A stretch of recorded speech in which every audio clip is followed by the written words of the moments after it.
Welcome to పూరా local. నేను మీ హేమమాలిని. అన్నయ్య సినిమా షూటింగ్ సెట్ కి వెళ్లిన పవన్ కళ్యాణ్ ఆయనతో కాసేపు ముచ్చటించారు. ఇదే టైంలో మెగా హీరోలతో కలిసి త్రిష ఓ ఫోటో దిగింది. ఇద్దరు మెగా హీరోల మధ్య చక్కని చుక్క చెన్నై చిన్నది త్రిష కృష్ణన్ దర్శనమిచ్చింది. కాలీవుడ్ లో సూపర్ ఫామ్ లో ఉన్న త్రిష తెలుగులో ఆఫ్టర్ లాంగ్ గ్యాప్ సినిమా చేస్తుంది. మెగాస్టార్ చిరంజీవి విశ్వాంబర సినిమాలో త్రిష ఫీమేల్ లీడ్ గా నటిస్తుంది. వశిష్ఠ డైరెక్షన్ లో తెరకెక్కబోతున్న ఈ సినిమాను యువి క్రియేషన్స్ అత్యంత భారీ బడ్జెట్ తో నిర్మిస్తున్నారు. సినిమాకు సంబంధించిన కొన్ని కీలక సన్నివేశాలు షూట్ చేస్తున్నారు. అయితే విశ్వాంబర సెట్స్ లోకి power star Pawan Kalyan surprise entry ఇచ్చారు. అన్నయ్య సినిమా షూటింగ్ సెట్ కి వెళ్లిన పవన్ కళ్యాణ్ ఆయనతో కాసేపు ముచ్చటించారు.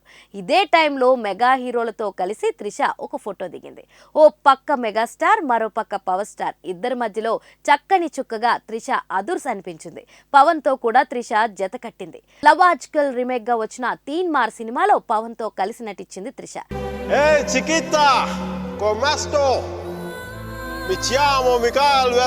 ఆ తర్వాత మళ్ళీ ఇద్దరు కలిసి నటించలేదు. ఆ ఫోటోని సోషల్ మీడియాలో షేర్ చేస్తూ ఉగాది శుభాకాంక్షలు అంటూ కమెంట్ పెట్టింది. విశ్వాంబర సినిమాలో త్రిష హీరోయిన్ గా కేవలం సాంగ్స్, 2 సీన్స్ అన్నట్లుగా కాకుండా చాలా ఇంట్రెస్టింగ్ రోల్లో నటిస్తుందని తెలుస్తుంది. పాత్ర నచ్చడం వల్లే తెలుగులో అసలు చేసే ఆసక్తి లేకపోయినా త్రిష విశ్వాంబర సైన్ చేసిందని తెలిసింది.